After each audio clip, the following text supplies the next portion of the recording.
Hi friends, நான் இப்போ என்ன கதை சொல்ல போகிறேன்னா, எறும்பும் வெட்டுக்கிளியும். ஒரு ஊரில் கொஞ்சோண்டு ஒதுக்குப்புறமா ஒரு காடு இருந்துச்சான். அந்த காட்டில் எல்லா விலங்குகளும் வாழ்ந்துட்டு வந்துச்சான். அப்போ அது கொஞ்சோண்டு மட்டும் இந்த வெட்டுக்கிளிக்கும் எறும்பும் இடம் இருந்துச்சான். அதில் இந்த எறும்பு சுறுசுறுப்பாக எல்லாத்தையும் சேகரித்து சாப்பாடை தான் வச்சுக்குமா.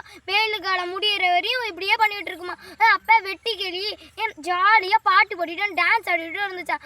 அன்னைக்கு போயிட்டு இருக்கும் போது எறும்பு எல்லா கூட்டமும் போயிட்டு இருந்துச்சான். ஆனால் ஒரே ஒரு எறும்பு மட்டும் தெரியாமல் விழுந்து போச்சான். வெயிட்டு தாங்க முடியாமல், குட்டி எறும்பு இல்லை, அதனால தூக்க முடியாதுல்ல, அதனால விழுந்து போச்சான். அப்போ வெட்டுக்கிளிகிட்ட கேட்டுச்சான், வெட்டுக்கிளி நண்பா, வெட்டுக்கிளி நண்பா, எனக்கு கொஞ்சம் உதவி பண்ணுறியா வெட்டுக்கிளி நண்பா அப்படின்னு எறும்பு கேட்டுச்சான். என்ன இப்படி பண்ணுற நீ, என் கூட வந்து சந்தோஷமா இரு, டான்ஸ் ஆடு, ஆடு பாடு கொண்டாடு அப்படின்னுச்சான்.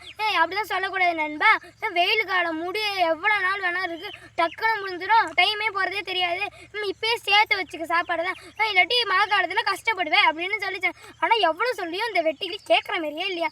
அதனால் கஷ்டப்பட்டு தானே தூக்கிட்டு போயிடுச்சான் அவங்க வீட்டுக்கு. அப்புறம் மழை காலம் ஆரம்பிச்சுக்கிச்சான். அப்போ அந்த வெட்டுக்கிளி அனுபவிக்கிட்டோம். ஒரு கல்லில் உட்காந்து அங்கே போத்திட்டு இருந்துச்சா, நடுக்குது, அதனால போத்திட்டு இருந்துச்சா.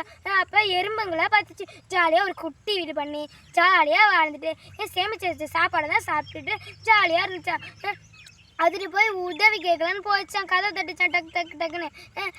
அப்போ ஆனால் எறும்பு திறந்து, என்ன நான் கஷ்டப்படும் போது வந்துட்டு நான் கேட்டேன், ஆனால் நீ எனக்கு பண்ணவே இல்லை, ஒரு சாப்பாடை தூக்கி தர சொல்றதுக்கு நீ பண்ணவே மாட்டேன்ற, இவ்வளோ கஷ்டம் வந்து நானே உனக்கு உதவி பண்ணிருப்பேனா இல்லையா, நீ மட்டும் ஏன் இப்படி பண்ண, அதனால தான் நான் பண்ண மாட்டேன் அப்படின்ட்டு சொல்லிச்சான். ப்ளீஸ் நண்பா, நான் உனக்காக ஆடுறேன் பாடுறேன் அப்படின்னுச்சான். ஆனால் எறும்பு கேட்கவே இல்லையா.